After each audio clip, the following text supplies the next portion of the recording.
अनिल जी, जिस तरह हम देख रहे हैं कि जब हम एनवायरनमेंट की बात करते हैं तो ये एक तरह से हमारी आदतों में शामिल नहीं है, जो हमारी स्कूल एजुकेशन में जो इसका ये हिस्सा होना चाहिए, ये अवेयरनेस और ये अलर्टनेस की हमें अपना जो आसपास का पर्यावरण है उसको लेके हमें हमेशा सचेत रहना चाहिए, और इस दिशा में हमारे जो भी कदम हो उस दिशा में हो कि कहीं भी हमारा एनवायरनमेंट हमारी आदतों से तो प्रभावित नहीं हो रहा।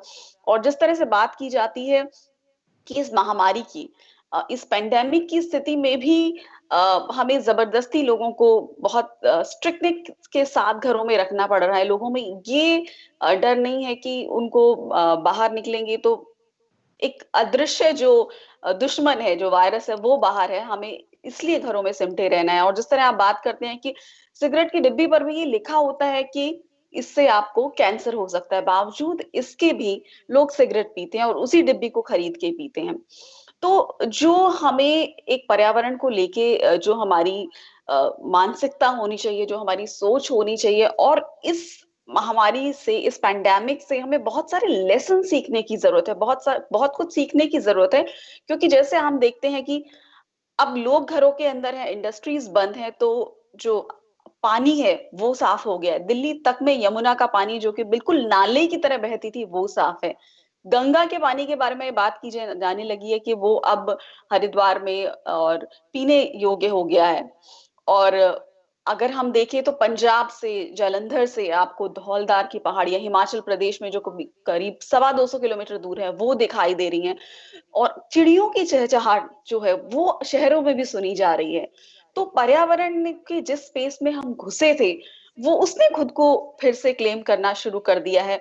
और क्या आप ये मानते हैं कि जो मनुष्य ने जो जंगलों में घुसने की कोशिश की, जो पर्यावरण को डिस्टर्ब करने की कोशिश की, जो उसमें असंतुलन लाने की कोशिश की, ये एक तरह से उस कन्फ्लिक्ट को में एक प्रकृति का जवाब है? अ, अ, देखिए, अभी कुछ बातें समझने का समय भी है। हम जी। जिस देश में पैदा हुए, वहां अपने एक संस्कार थे, एक स्वभाव था इस देश का। और पिछले 100-200 सालों में हमने जो तेजी से खोया, और एक नई सभ्यता के आगे हमने घुटने टेके।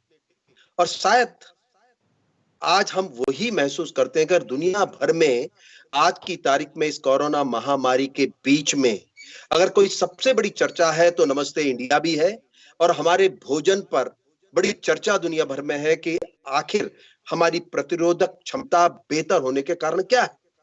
तो हमने पिछले 100-200 सालों में, खास तौर से पिछले 70 साल जब से हम स्वतंत्र हुए, हमने अपनी शिक्षा का हिस्सा अपने संस्कारों को नहीं बनाया, जो सबसे पहले जीवन शैली, एक बेहतर जीवन शैली का परिचय देते रहे। हमने उसको नकार दिया और हमने एक ऐसी सभ्यता को स्वीकारा जो सभ्यता कंज्यूमरिज्म को जन्म देती है।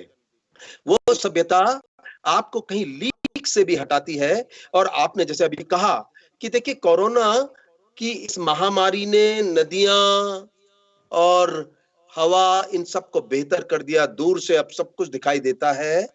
सवाल ये पैदा होता है कि पिछले 20-30, 2-3 दशकों में, 20-40 साल से, चाहे सरकार हो, चाहे सामाजिक संगठन हो, एनवायरमेंटलिस्ट हो, नदी को साफ करो, साफ करो, गंगा को बचाना चाहिए, सरकार भी उसमें जूझी। और कोरोना ने 21 दिन में सब कुछ वापस कर दिया। तो क्या इन सबको साफ करने के लिए कोरोना ही चाहिए? क्या वही एक प्रोजेक्ट होना चाहिए? ये सवाल है। क्योंकि आज हम सब चर्चा कर रहे हैं, अखबारों में भी निकल रहा है, गंगा बहुत अच्छी बह रही है, यमुना साफ दिखाई दे रही है। ये क्यों है? क्योंकि सब कुछ उस महामारी ने ठप कर दिया, चक्का जाम लगा दिया, हमें घरों में कैद कर दिया। सवाल ये पैदा होता है कि ये क्यों है? वो इसलिए कि ये हमारी ही देन है। क्योंकि एक बात बड़ा साफ समझ लेना चाहिए कि कोरोना किसी दूसरे यूनिवर्स से नहीं आया। वो जी। भी मनुष्य इसी प्रकृति का उत्पाद है जिससे कि हम जन्मे हैं।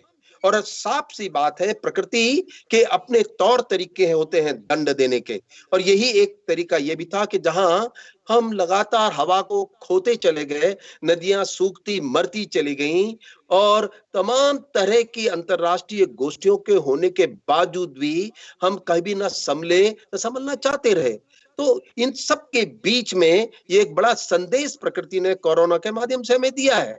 और अगर आप अपनी संस्कृति को देखें तो आप खुद जानेंगी कि हमारा भोजन, हमारी वेशभूषा, हमारा अपने जो व्यवहार रहा है इस देश का, और हम वो देश हैं दुनिया में मात्र जहां हवा, मिट्टी, जंगल, पानी को देव तुल्य माना गया, पूजा करते हैं।